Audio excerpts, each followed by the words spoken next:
Good morning आप सभी को। बहुत दिन बाद फिजिक्स का क्लास लग रहा है, कैसे? केमिस्ट्री का हो गया पढ़ाई कंप्लीट? थोड़ा मोड़ा बचा है क्या? देखिए आज हम जो है ट्रांसफार्मर पढ़ेंगे। क्या पढ़ेंगे? ट्रांसफार्मर। ठीक है, ट्रांसफार्मर आपने देखा होगा, देखे हो कि नहीं भाई? ट्रांसफार्मर इसे हिंदी में कहते हैं परिणामित्र। क्या कहा जाता है? इंग्लिश में कहते हैं इसको ट्रांसफार्मर और हिंदी में क्या कहते हैं इसको? परिणामित्र। अगर सरल शब्दों में कहें तो ट्रांसफार्मर जो है वो प्रत्यावर्ती धारा का, करंट का दिल है। क्या है? दिल है, हार्ट है, अगर आप सरल शब्दों में कहें तो। अगर ट्रांसफार्मर नहीं रहता तो नॉर्मल तरीके से सभी के घर में जो है लाइट, ये सब करंट नहीं पहुंच पाता क्या? तो आप बोल सकते हैं सरल शब्द, जैसे हमारा हृदय क्या करता है, ब्लड को पंप करता है कि नहीं, ठीक उसी प्रकार आप बोल सकते हैं ट्रांसफार्मर जो है धारा का दिल है, समझे? ठीक है, ठीक है, ऐसे पेपर में आएगा नहीं, बट आपको नॉर्मली लैंग्वेज में समझा रहा हूँ। ठीक है, समझ में आया कि नहीं? तो क्या है ट्रांसफार्मर? क्या है ट्रांसफार्मर? एक ऐसा डिवाइस है, एक ऐसा यंत्र है जो क्या करता है, वोल्टेज को या तो बढ़ा देता है, प्रत्यावर्ती वोल्टेज को, और या तो क्या कर देता है, कम कर देता है। मतलब ट्रांसफार्मर का काम क्या है? वोल्टेज को बढ़ाना या कम करना। समझ में आ रहा है? आ रहा है कि नहीं जी? दूसरी बात, हम जानते हैं कि ट्रांसफार्मर परिभाषा समझ में आ गया ना आप लोग को? आप जानते हैं ट्रांसफार्मर एक सिद्धांत पर कार्य करता है जिसको क्या कहते हैं? अन्योन्य प्रेरण का सिद्धांत। अन्योन्य प्रेरण क्या होता है आप सभी जानते हैं? भूल गए? देखो, यदि किसी कुंडली में धारा प्रवाहित किया जाए तो उसके पास रखी दूसरी कुंडली में चुंबकीय फ्लक्स के कारण उसमें भी धारा उत्पन्न हो जाएगा, उसी को कहते हैं अन्योन्य प्रेरण, म्यूचुअल इंडक्शन। ठीक है, आ रहे हैं आप लोगों को समझ में? तो ट्रांसफार्मर किस किस सिद्धांत पर कार्य करता है, परीक्षा में पूछा जा चुका है, तो आप बोल सकते हैं अन्योन्य प्रेरण के सिद्धांत। दूसरा चीज चलिए हम देखते हैं ट्रांसफार्मर के प्रकार। ट्रांसफार्मर दो प्रकार के होते हैं, एक होता है ऊंचाई ट्रांसफार्मर, ठीक है, और दूसरा होता है अपचयी ट्रांसफार्मर। इसे इंग्लिश में कहते हैं स्टेप अप ट्रांसफार्मर, इसे स्टेप डाउन ट्रांसफार्मर कहा जाता है। ठीक है, स्टेप अप और ये क्या होता है, स्टेप डाउन। ठीक है, आया समझ में? ऊंचाई ट्रांसफार्मर क्या होता है? तो ऊंचाई ट्रांसफार्मर हम उसे कहते हैं, आप कॉपी पुस्तक क्यों नहीं कर रहे हो? बैग बंद करके बैठे हुए हो, इसलिए तो डांट खाते हैं आप लोग। ठीक है, आप विद्वान हैं, इतना भी विद्वान मत बनिए कि अगर टीचर पढ़ा रहे हैं तो कॉपी पुस्तक जो है बंद करके, बैग पूरा बंद करके बैठे रहेंगे। समझ में आ रहा है?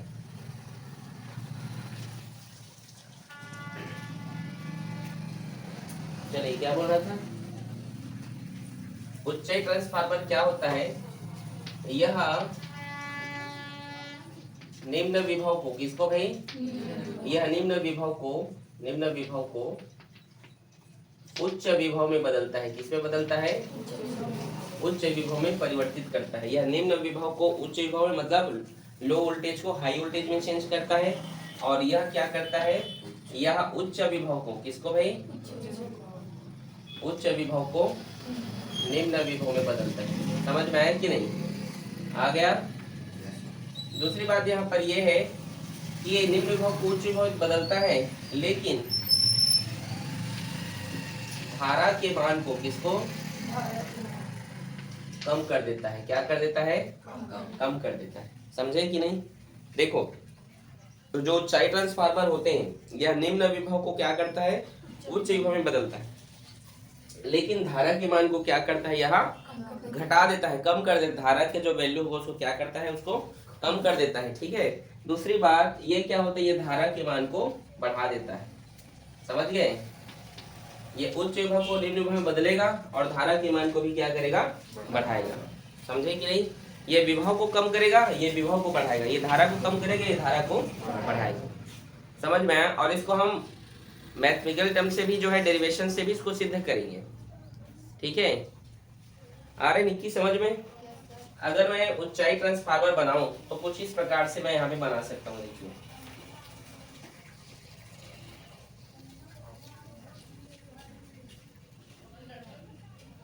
समझिए एक कुंडली है, क्या है ये कुंडली, ठीक है। यहाँ पर इसमें करंट को जो है इनपुट किया जा रहा है, क्या किया जा रहा है, करंट को इनपुट, और यहाँ करंट को क्या कर रही है, आउटपुट। ये निवेशी, ये निर्गत, ठीक है। ये प्राथमिक कुंडली है और ये कौन सी कुंडली है, द्वितीय कुंडली, ठीक है। ये कौन सा, देखो ये सेकेंडरी कॉइल है, ठीक है, और ये क्या है, प्राइमरी कॉइल, ठीक है भाई। तो उच्चई ट्रांसफार्मर में क्या होता है, प्राथमिक कुंडली में तार जो लपटे होते हैं, जो फेरों की संख्या होती है प्राथमिक कुंडली में कम होता है और द्वितीय कुंडली में क्या होता है, वह अधिक होता है। मतलब उच्चाई ट्रांसफार्मर, जो स्टेप अप ट्रांसफार्मर बनाए जाते हैं, वो किस प्रकार के ट्रांसफार्मर दो कुंडली से बनाया जाता है, ये आप याद रखिएगा। एक कुंडली, हाँ एक कुंडली से भी बनाया जा सकता है। जैसे आजकल जो बच्चों के खिलौने आते हैं, देखो तार कैसे कैसे लपेट के जो है उसको बनाया जाता है, छोटे छोटे खिलौने रहते हैं, वो चलते रहते हैं, देखे हो नहीं आप लोग। तो जो आपसे अगर कोई पूछ दे कि क्या जो है एक कुंडली से, एक कॉइल से जो है ट्रांसफार्मर बनाए जा सकते हैं, तो हाँ बनाए जा सकते हैं। उसको मोनो ट्रांसफार्मर के नाम से भी जाना जाता है, ठीक है, लेटेस्ट है वो, पहले नहीं हुआ करता था। तो ये क्या है, प्राइमरी ट्रांसफार्मर क्या है, उच्चई ट्रांसफार्मर क्या है, तो ये प्राथमिक कुंडली है, ये द्वितीय कुंडली है। ऐसा ट्रांसफार्मर बनाया जाए जिसमें जो इनपुट हो, ठीक है, उसमें फेरों की संख्या क्या होगा, कम होगा, लेकिन आउटपुट में फेरों की संख्या अधिक होगा, इसीलिए इसको उच्चाई ट्रांसफार्मर कहते हैं, सही समझे। उसके प्राथमिक कुंडली में, प्राइमरी कॉइल में फेरों की संख्या तार कम रहेंगे, जबकि सेकेंडरी में क्या रहेगा, अधिक रहेगा। जो अपचयी ट्रांसफार्मर बनता है, ठीक है, जो अपचयी ट्रांसफार्मर बनता है, इसके ये प्राथमिक कुंडली है, ये क्या है, प्राइमरी कॉइल है भाई, और ये क्या होगा, सेकेंडरी कॉइल, ठीक है। तो अपचयी ट्रांसफार्मर जब बनाया जाता है तो उसके प्राथमिक कुंडली में इसमें फेरों की संख्या अधिक होता है, जबकि उसके द्वितीय कुंडली में फेरों की संख्या कम होता है। आप समझे, दोनों में मैं अंतर करके पढ़ा रहा हूँ, दोनों को आप डिफरेंट कर सकते हैं, किस प्रकार से मैं कर रहा हूँ, समझ में आया क्या, उदित आया, अपचयी उच्चयी समझ में आया कि नहीं आप लोग को, हाँ बोलो भाई, आ गया। देख आप समझ गए, अन्योन्य प्रेरण के सिद्धांत पर ये काम करता है। दूसरा चीज, हम इसके लिए एक डेरिवेशन तैयार करते हैं, ठीक है। तो मैं क्या कर रहा हूँ, इसको मिटा दे रहा हूँ, ठीक है। आप कॉलिंग फॉर ये परिभाषा है, छोटा छोटा जो मैं बोला, ठीक है, इजी है कि नहीं। अंतर पूछेगा बता दोगे, 3-4 अंतर हो गए। देखो, यह निम्न विभव को उच्च विभव बदलता है, उच्च विभव को निम्न विभव बदलता है, यह धारा के मान को कम करता है, यह धारा के मान को। उच्चाई ट्रांसफार्मर में प्राथमिक कुंडली में फेरों की संख्या कम होती है, जबकि उसकी द्वितीय कुंडली में फेरों की संख्या अधिक होती है। अपचयी ट्रांसफार्मर में प्राथमिक कुंडली में फेरों की संख्या, जबकि द्वितीय कुंडली में फेरों की संख्या, ये वाला पूछा जा चुका है, तो याद रखेंगे, ठीक है। तो यहाँ तक किसी कोई समस्या भाई। देखिए हम क्या कर रहे हैं, यहाँ पे हम इसको एक फॉर्मूले से हम तैयार कर रहे हैं प्राथमिक कुंडली के लिए।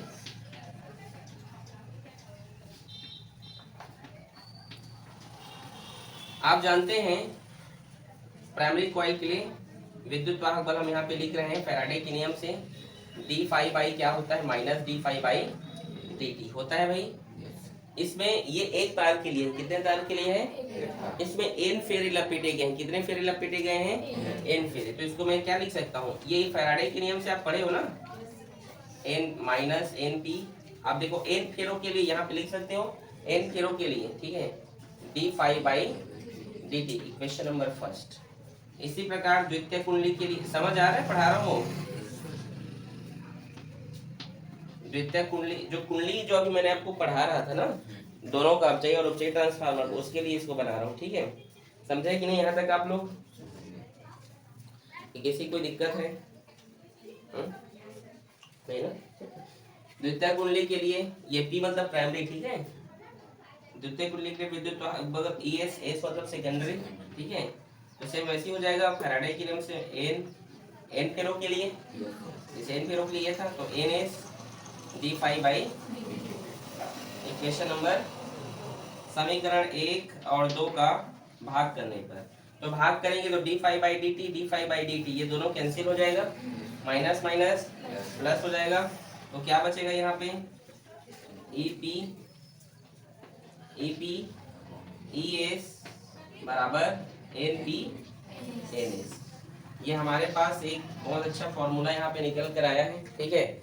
आया है समझ में यहाँ तक कि नहीं आया? किसी को कोई समस्या थोड़ी हो रहा है भाई?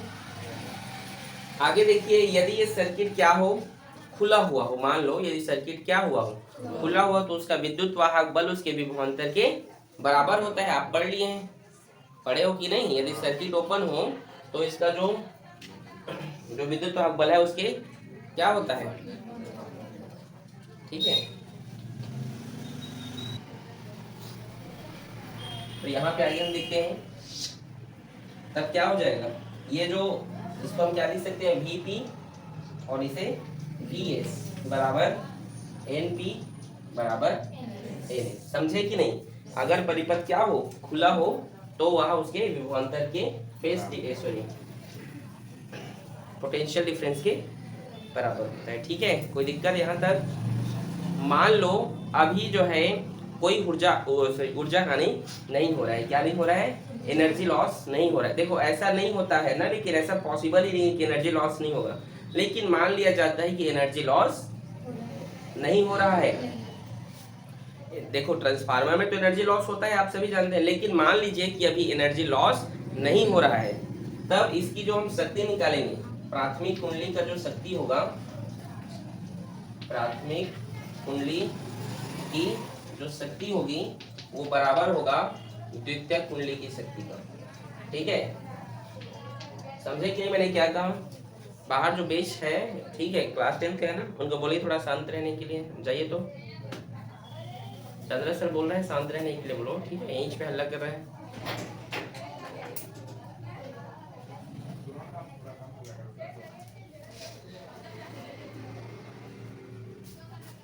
ठीक है, तो इसकी जो शक्ति होगी, तो शक्ति का सूत्र क्या होगा, V इंटू आई, ठीक है, ये एक सूत्र होता है। तो ये प्राइमरी प्लेट V की और ये I पे, ये शक्ति का सूत्र होता है V इंटू आई, ठीक है, याद रखेंगे आप, ठीक है, 11 में नहीं पढ़े होगे, ठीक है भाई। तो और इसके लिए क्या होगा, VS into IS।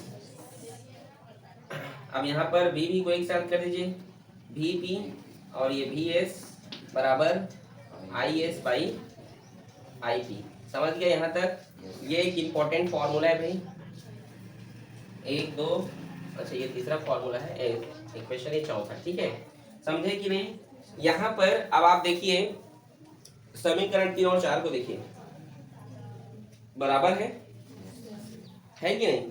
VP VS NP NS है ना, तो क्या बोल सकते हो, VP VS बराबर है NP NS के, और ये बराबर भी है IS और IP के, ठीक है। तो यहाँ पे ये इम्पोर्टेंट सूत्र ये बता रहा है, आप देखिए मैंने क्या कहा कि यदि प्राइमरी में क्या होगा, विभव का मान, यदि विभव का मान बढ़ेगा तो उसकी धारा प्राइमरी में देखिए कम हो रहा है, ये इसकी व्युत्क्रमानुपाती है, तो सूत्र से ही पता चल रहा है। यदि विभव बढ़ रहा है तो उसकी धारा IP क्या हो रहा है, यहाँ पे फेरों की, देखो विभव बढ़ रहा है तो उसमें फेरों की संख्या भी बढ़ रहा है, N फेरे अधिक फेरे लपेटे जा रहे हैं, NP मतलब प्राथमिक कुंडली में ज्यादा फेरे, ज्यादा तार लपेटे गए। लेकिन इसकी जो धारा है, ये PP तो ये IP, इसकी धारा क्या हो रही है, कम हो रही है। VS इसके समानुपाती है कि नहीं? तो क्या है यहाँ पे, ये इसके साथ अगर यहाँ पर इसका विभव का मान क्या हो रहा है, द्वितीय कुंडली कम हो रहा है, लेकिन आप देख सकते हैं उसमें क्या होता है, धारा बढ़ रहा है। तो ये अपचय उच्चय का देखो यही पर डेफिनेशन हो गया कि नहीं, और सिद्ध हुआ कि नहीं? और यह बराबर होता है R के। इस R को क्या कहा जाता है जानते हैं, परिणमन अनुपात। क्या कहा जाता है, ट्रांसफॉर्मेशन रेशियो। क्या कहा जाता है, हिंदी में लिख दूं क्या, R मतलब होता है परिणमन अनुपात। ये है आपका ट्रांसफार्मर के लिए एक छोटा सा सूत्र, कठिन है क्या?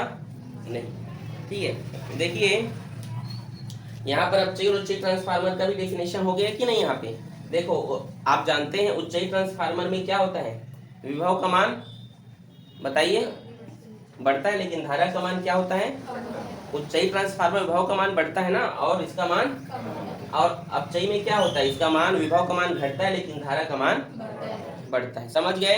तो यहाँ पे अपचयी उपचयी भी हो गया, क्लियर? मैथमेटिकल टर्म से हो गया कि नहीं, डेरिवेशन से। देखिए इसको आप नोट करें। अब देखिए यहाँ पर हम देख रहे हैं इससे ऊर्जा हानि, ट्रांसफार्मर से क्या होता है भाई, ऊर्जा हानि होता है। इससे क्या होता है, ऊर्जा हानि होने से क्या होता है, ताम्र का ह्रास होता है। ताम्र मतलब क्या होता है जानते हैं, कॉपर, ठीक है। कॉपर जो उसमें तार लपेटे रहते हैं वो क्या होता है, वो उसको क्षति पहुंचता है। इसीलिए आप देखना ट्रांसफार्मर में क्या होते हैं, बार बार जो है आ, उसमें चेंज करता है तार वार से, मतलब बहुत अधिक क्या होता है टेम्परेचर हो जाता है, इस कारण उसमें जो लगा जो कॉपर है जो तार वो क्या होता है उसकी शक्ति क्षीण होती रहती है, नष्ट होती रहती है।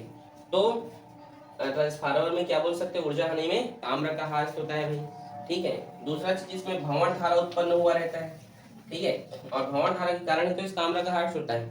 भंवर धारा क्या है जानते हैं ना, मैं आपको पढ़ाया था एडी करंट, याद आ रहा है। इसमें जो है तार को इस प्रकार से लपेटे, जानते हैं भंवर धारा क्या है, जो धारा को क्या करता है, चक्करदार क्या करता है, उसके धारा के मान को बहुत अधिक बढ़ा देता है, जिसके कारण क्या होते हैं भाई ये सब नुकसान होते रहते हैं, ठीक है। इसको हम कम नहीं कर सकते, इसको हम खत्म नहीं कर सकते, इसको हम कम कर सकते हैं। इसको क्या कर सकते हैं, कम करने के उपाय। इसको इसके एक और एग्जांपल होता है शैथिल्य, ठीक है, बहुत सारे हैं, आप आपकी बुक में देख सकते हैं आप, ठीक, ऐसी बात नहीं है। इसको कम कैसे किया जा सकता है, तो इसको कम किस प्रकार से करते हैं, तो इसको जब बनाया जाता है तो आप जानते हैं इस शेप में इसको बनाया जाता है, मैं आपको पढ़ाया था ना, थोड़ा ठीक ठाक नहीं बन रहा है। ऐसे दो ठो रहता है, एक के ऊपर एक उसको ओवरलैप किया रहता है, ठीक है। तो इसमें इसके धारा के इसको कम करने के उपाय क्या है, तो इसमें जो कुंडली होते हैं, जो तार होते हैं, जो कॉपर होते हैं, उसको कई बार जो उसको अच्छे से उसमें पटरित करना चाहिए, लपेटना चाहिए। क्या करना चाहिए, लपेटना चाहिए, जिससे क्या होगा, इसमें थोड़ा ऊर्जा हानि कम होगा। बार बार क्या किया जाए, उसको लपेटा जाए, ठीक है। इसे देखना बार बार, जो छोटे छोटे ट्रांसफार्मर देखना, आपकी जो मोबाइल बोलता हूँ, आसपास कोई भी डिवाइस होता है उसमें जो रहता है बैटरी, जैसे स्टेबलाइजर हो गया, स्टेप देखे हो कि नहीं, ये बहुत सारे देखता हूँ, उसमें जो ये ट्रांसफार्मर लगे रहते हैं उसमें बार बार तार को लपेटा रहता है, छोटा सा ट्रांसफार्मर नहीं देखना, जिससे क्या किया जाए, भंवर धारा के मान को कम किया जा सकता है। समझ में आ रहा है, ये उसकी कम करने स्पीड थोड़ी हो जा रहा है, तो क्या थोड़ा सा समय की कमी है, ठीक है भाई। दूसरा चीज यहाँ पे क्या है, अगला क्या टॉपिक है यहाँ पे, हाँ, इसके उपयोग क्या है। तो इसका उपयोग तो समझ गए आप, सभी घरों तक जो है, देखो फैराडे को इतना मान्यता क्यों मिला था, कि फैराडे ने ही जो है इसके बारे में बताया था भाई, धारा के बारे में, प्रोडक्शन करने के उपयोग ट्रांसफार्मर के कारण ही जो है आज सभी के घरों में पहुंच रहे हैं, रेफ्रिजरेटर या बहुत सारी जो चीजें हैं, ये सब प्रत्यावर्ती ट्रांसफार्मर के कारण ही क्या हो रहा है, यहाँ पहुंच पा रहे हैं। समझ में आ रहा है, इसके उपयोग आप अपने तरीके से लिख सकते हैं, ठीक, समझ में आया, नोट करो इसको।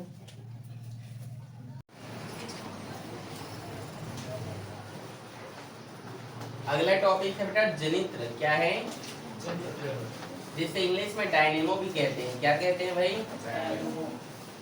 डायनेमो, ठीक है, आ रहा है समझ। जनित्र को डायनेमो या फिर क्या कह देते हैं, जनरेटर कह देते हैं, ठीक है भाई, आ रहा है समझ में। देखिए डायनेमो एक्चुअल में होता है क्या बेटा, ये किस सिद्धांत पर कार्य करता है, तो ये फैराडे के सिद्धांत पर कार्य करता है। फैराडे का सिद्धांत तो जानते हैं आप लोग, जानते हो ना। दूसरी बात यहाँ पर इसका काम क्या बेटा, ये यांत्रिक ऊर्जा को, किसको, यांत्रिक ऊर्जा को विद्युत ऊर्जा में चेंज करता है। किसमें चेंज करता है भाई, ठीक है, यांत्रिक ऊर्जा को किसमें चेंज करता है, मैकेनिकल एनर्जी को इलेक्ट्रिकल एनर्जी में कन्वर्ट करता है, ठीक है। देखिए हम यहाँ पे सबसे पहले एक इसका चित्र बना लेते हैं सबसे पहले, ठीक है।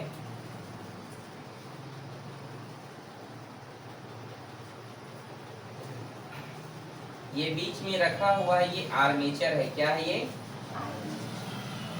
कॉपर के तार से लिपटा हुआ, और यहाँ से दो तार निकले हैं इस तरीके से, ठीक है, ये एन है और ये एस। आप किसी को भी उत्तर दक्षिण मान सकते हैं, आपकी इच्छा है, ठीक है। आगे देखिए, देखिए यहाँ पर एक नाल चुंबक है, समझ गए यहाँ तक, और ये बीच में आर्मेचर रखा हुआ है, इससे दो तार निकले हुए हैं। कितने तार निकले हुए हैं, दो तार, ठीक है।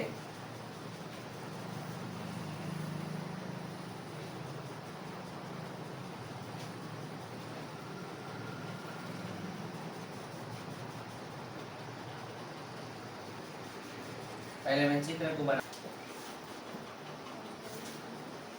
ये देखिए यहाँ पे इस तरीके से ये चित्र इसका हम बना रहे हैं। दो यहाँ पे, सॉरी दो बोलता हूँ, एक यहाँ पे नाल चुंबक है। आपको बताया था ये कैसे होता है नाल चुंबक, ठीक है। ये अवतल सेट में काटा जाता है, क्यों काटा जाता है ये भी आपको बताया था। बताइए क्यों काटा जाता है, बताइए। डायनेमो बनाने के लिए या मोटर बनाने के लिए जो जो चुंबक होते हैं उसको नाल सेट में क्यों काटते हैं, या अवतल सेट में क्यों काटते हैं। अवतल सेट में काटा गया ना, क्यों, क्योंकि उसको घूमने के लिए त्रिज्या उस पे बल जो बल रेखा है उसके साथ। आप बोलिए, चुंबकीय बल रेखा उसके पृष्ठ पर क्या होंगे, लंबवत होंगे, ठीक है। ज्योमेट्रिक जो फोर्स लाइन होते हैं ना वो उसके सरफेस पर क्या हो, परपेंडिकुलर नॉर्मल हो, ठीक। इसलिए देखिए ये एक नाल चुंबक है, बीच में आर्मेचर रखा गया है, armature A B C D, ठीक है। यहाँ पे दो तार निकले हुए हैं, एक तार को जो है इस रिंग में जो है अटैच कराया गया है। देखिए इसको रिंग में ऐसे कर जोड़ दिया गया है। यहाँ पे जो दूसरा तार देख रहे हैं आप, ये इस रिंग से टच नहीं है। यहाँ पे ये जो रिंग है, ठीक है, इस रिंग का नाम मैंने S1 रखा और इस रिंग का नाम क्या है भाई, S2 है। तो आप ध्यान समझेंगे, ये जो रिंग S1 है इसमें जो दूसरा तार जो S2 को टच हुआ है, ये किसी भी प्रकार से S1 को टच नहीं है। वो उससे इस प्रकार से जो है वो जैसे गोल रहता है ना, जैसे उससे आर पार हुआ है सीधे। वो नहीं समझे, नहीं समझ, जैसे जैसे चूड़ी है एक गोल रहता है, उससे हम तार को जैसे आर पार ले सकते हैं, वैसे सीधा उसको खींचा गया है, लेकिन वो किसी प्रकार से उसके सरफेस से टच नहीं। समझ में आया, यहाँ तक आया कि नहीं। यहाँ पे हमने ब्रश लिया है, ब्रश, ठीक है, ये ब्रश जो है और यहाँ पर भी ब्रश है।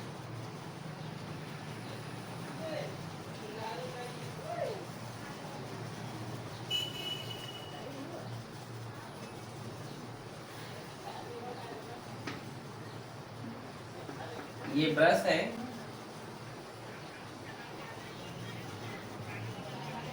और ये दूसरा ब्रश है, ठीक है।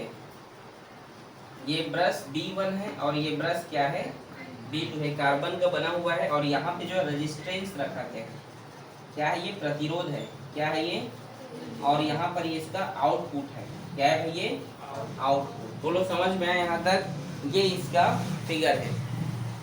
जनरेटर के बारे में आपको बताना चाहता हूँ। ये जो जनरेटर होते हैं दो प्रकार के होते हैं, एक होता है अपना AC जनरेटर और दूसरा होता है DC जनरेटर। अभी मैं जो यहाँ पे बना रहा हूँ ये AC जनरेटर है, क्या है ये, AC जनरेटर। यहाँ तक कोई दिक्कत किसी को।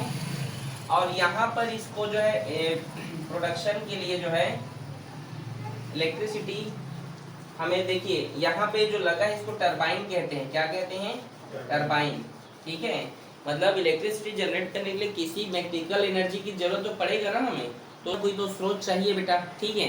तो यांत्रिक ऊर्जा के लिए कई प्रकार के स्रोत हम ले सकते हैं, जैसे पवन, जहाँ पर बहुत ज़्यादा हवा चलते हैं वहाँ पर पवन, आप जानते हैं पवन चक्की का प्रयोग करते हैं, आपने पढ़ा होगा छोटे क्लासों में। हाइड्रो पावर प्लांट होता है, स्टीम भाप से जो एनर्जी हमको मिलता है उसको हम थर्मल पावर कहते हैं, थर्मल पावर प्लांट, ठीक है।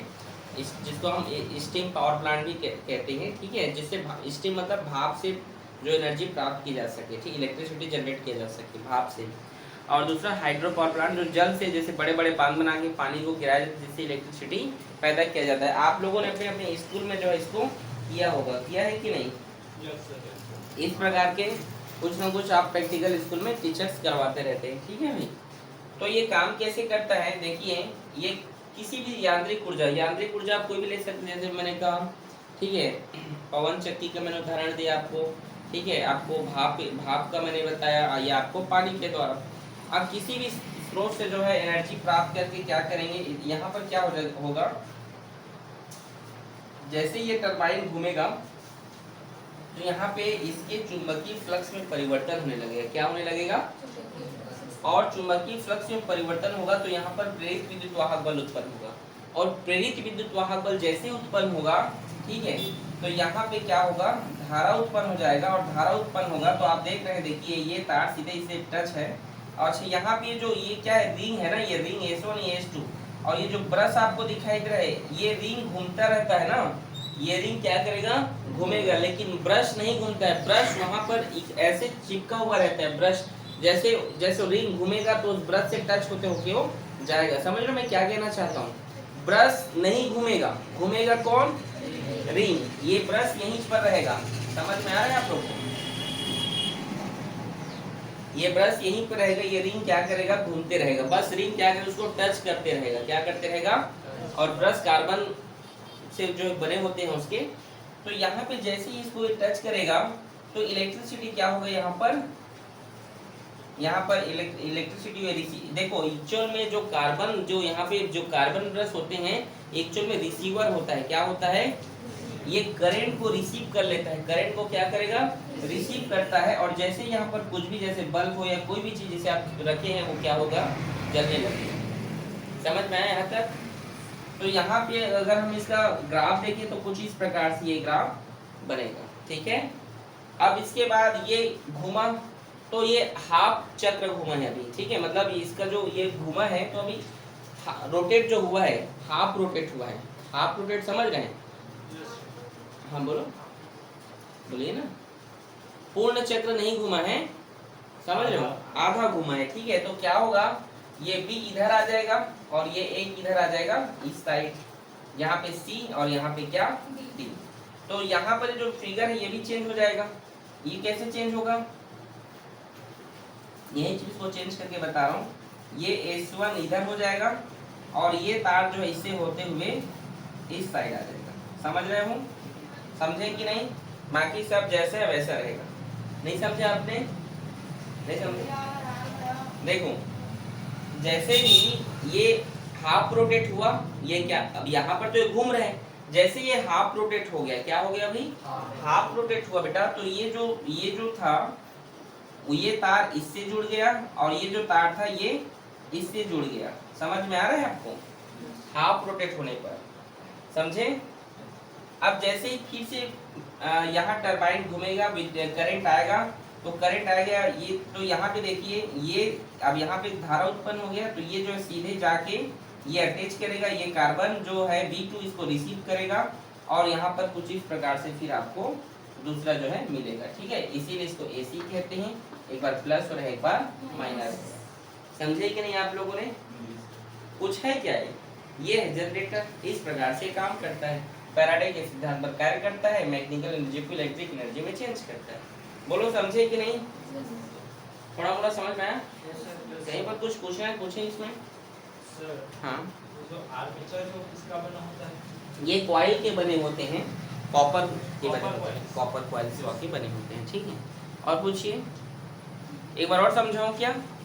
देखिए टरबाइन को घुमाया जाता है जिससे इलेक्ट्रिसिटी पैदा होता है। ये इलेक्ट्रिसिटी को जो है सबसे पहले जब ये स्टार्ट में क्या होता है, B1 जो इसको रिसीव करता है, ठीक है, जिससे हमें इस प्रकार के ग्राफ प्राप्त होते हैं।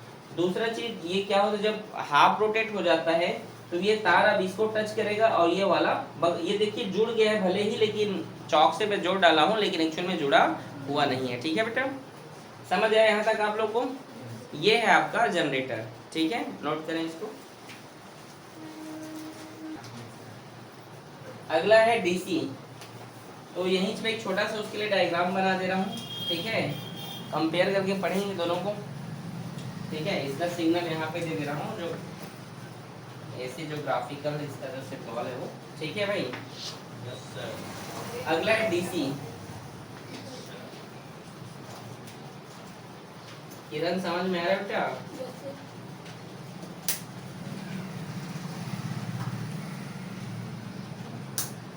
हल्ला ना करे बॉयज। देखिए यहाँ पे कंप्लीट रिंग था, यहाँ पे हाफ रिंग होंगे, कैसे रिंग होंगे, हाफ,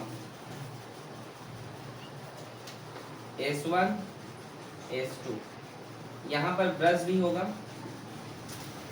B1 और यहाँ का ब्रश होगा B2, ठीक है, B1 B2।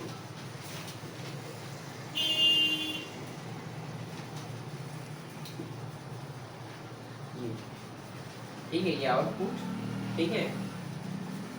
यहाँ पे घुमाने, देखो इसका हम लार्ज, देखो यहाँ पे टरबाइन या यहाँ पे जो है इसको लार्ज रूप में प्रोडक्शन नहीं करते हैं इसका, ठीक है। एसी करंट का क्या है, हमारे घरों में या बहुत जगह यूज होता है, तो इसलिए इसका लार्ज रूप में हम इसका क्या करते हैं, उत्पादन करते हैं, लेकिन इसका हम नहीं करते हैं उतना ज़्यादा, ठीक है। इसको हम एसी से डीसी में चेंज करते हैं कई प्रकार के डिवाइस से, जैसे आपका मोबाइल फ़ोन, आपके मोबाइल फ़ोन में जो आप चार्जिंग करते हो ना बेटा, एसी करंट से ही तो आप उसको डीसी में कन्वर्ट करते हो पहले, तभी आपका मोबाइल चार्जिंग होता है। नहीं तो आपका मोबाइल अगर उस प्रकार से अगर आप नहीं करेंगे तो क्या होगा, आपका फ़ोन में क्या होगा, अरे वो खराब, हाँ खराब क्यों बताएगा, क्योंकि वो बार एसी करंट का आप जो है बिहेवियर जानते हो, एक बार प्लस होता है तो एक बार वो माइनस होता है ना। तो डीसी में क्या होता है, वो सतत होता है, कंटिन्यूअस होता है, उसमें सीधा सीधा प्लस प्लस ही रहता है, वो जानते हो ना। तो देखो इसमें होता क्या है, जैसे ही यहाँ से ये इसको घुमाया जाएगा तो यहाँ पर प्रेरित विद्युत वाहक बल उत्पन्न होगा, ठीक है। इसको आप ए मान लो, बी सी और ये डी, ठीक है। तो देखिए जैसे ये घुमा तो यहाँ पे प्रेरित विद्युत वाहक बल उत्पन्न हुआ, ठीक है। यहाँ पे ये क्या करेगा, इसको इस रिसीव करेगा, ये ब्रश क्या कर लेगा, इसको रिसीव कर लेगा, ठीक है। करंट को क्या कर लेगा, जानते हैं जो ब्रश होते हैं कार्बन से बने होते हैं और रिसीवर होते हैं, ठीक है। इसको रिसीव करेगा और हमें जो ग्राफ मिलेगा कुछ इस तरीके से, समझे यहाँ तक। अब ये हाफ रोटेट हुआ, एक बार और रोटेट होगा तो ये बी हो जाएगा, और ये क्या होगा, ये ए, ये सी, तो ये क्या होगा, डी। समझ में आया कि नहीं। Yes sir. जब फिर ये घुमा तो ये चेंज हो जाएगा भाई ये, ठीक है, ठीक है। अब ये देखिए हाफ रोटेट होने पर क्या होगा, हाफ रोटेट होने पर ये रिंग भी क्या हो जाते हैं, चेंज हो जाते हैं, ठीक है। S1 S2 B2 ये P1, ठीक है। जैसे ही इसने यहाँ पर करंट आया, फिर इसने इस ब्रश ने क्या किया, इसको रिसीव किया, देख सकते हैं उसी प्रकार के हमें क्या मिलेंगे, सिग्नल मिलेंगे। आ रहे समझ में। तो इसीलिए डीसी है, ये क्या है, ये डीसी जनरेटर है, ठीक है।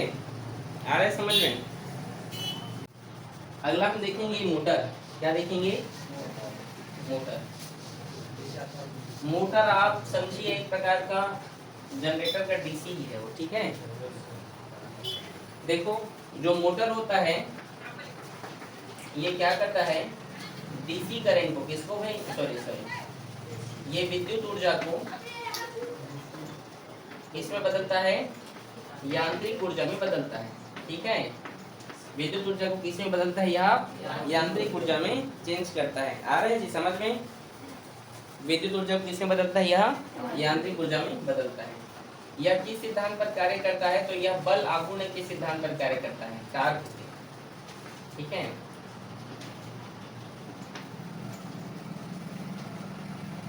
देखिए चित्र हम बनाते हैं,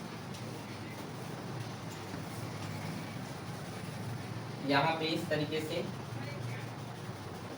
ये सब आप जान गए हैं अब, ठीक है। ये S1 है, ये S2 है, यहाँ पे ब्रश लगा है, ब्रश B1, यहाँ पे ब्रश लगा है, ब्रश B। इसके पहले हम इसको रेजिस्टेंस से जोड़ते थे, अब इसको हम किससे जोड़ेंगे, बैटरी से, किससे, बैटरी से, ठीक है। और देखिए यहाँ पर उस किसी भी वस्तु को घुमाने के लिए यहाँ पर कोई चीज़ यहाँ पर हम जोड़ेंगे, जो क्या करेगा, वो घूमेगा, ठीक है, घूमेगा। बैटरी जैसे बैटरी लगाए तो यहाँ पर कुंजी भी की लगाना पड़ेगा, क्या लगाना पड़ेगा, की को जैसे चालू करेंगे करंट फ्लो होगा, ठीक है, करंट फ्लो होगा, फिर जो भी मोटर रहेगा क्या होगा, घूमेगा। जैसे आप जानते हैं आपके पंखे भले एसी में होते हैं, डीसी करंट से चलते हैं, आपके पंखे हो गए, कूलर हो गए, बट आपको ये समझना है कि डीसी करंट से जो भी डिवाइस चलते हैं वो इस प्रकार से चलते हैं। देखिए यहाँ पे होता क्या है, यहाँ पे इस चुंबक के मैग्नेटिक कारण यहाँ पर चुंबकीय क्षेत्र उत्पन्न हो गया है, हुआ है कि नहीं, मैग्नेट के कारण क्या होगा, यहाँ पर चुंबकीय क्षेत्र उत्पन्न हो गया है, और इस इलेक्ट्रिसिटी के कारण भी यहाँ पर क्या हो जाएगा, चुंबकीय क्षेत्र उत्पन्न हो जाएगा। समझना बात को ना, पहले से एक मैग्नेटिक फील्ड वहाँ पर उत्पन्न हुआ है, और जैसे ही यहाँ पर करंट पहुंचेगा तो चुंबकीय क्षेत्र, तो विद्युत के कारण भी चुंबकीय क्षेत्र उत्पन्न होगा, तो दोनों के चुंबकीय क्षेत्र उत्पन्न होने के कारण वह क्या करेगा, जो भी मोटर रहेगा उसको क्या करेगा, वह डिवाइस रहेगा उसको घुमाएगा। अधिकतर आप स्कूलों में देखा होगा बैटरी की सहायता से किसी छोटे पंखे को घुमाते हो ना, ये सब उसी पर काम करते हैं, ठीक है। चुंबक के कारण एक मैग्नेटिक फील्ड जनरेट हो जाता है और दूसरा उसको इलेक्ट्रिसिटी देने के कारण, जिसके कारण वह क्या होता है, घूमने लगता है, ठीक है। और कुछ नहीं है इसमें, बस आपका जो चैप्टर 7 ये खत्म होता है, ठीक है।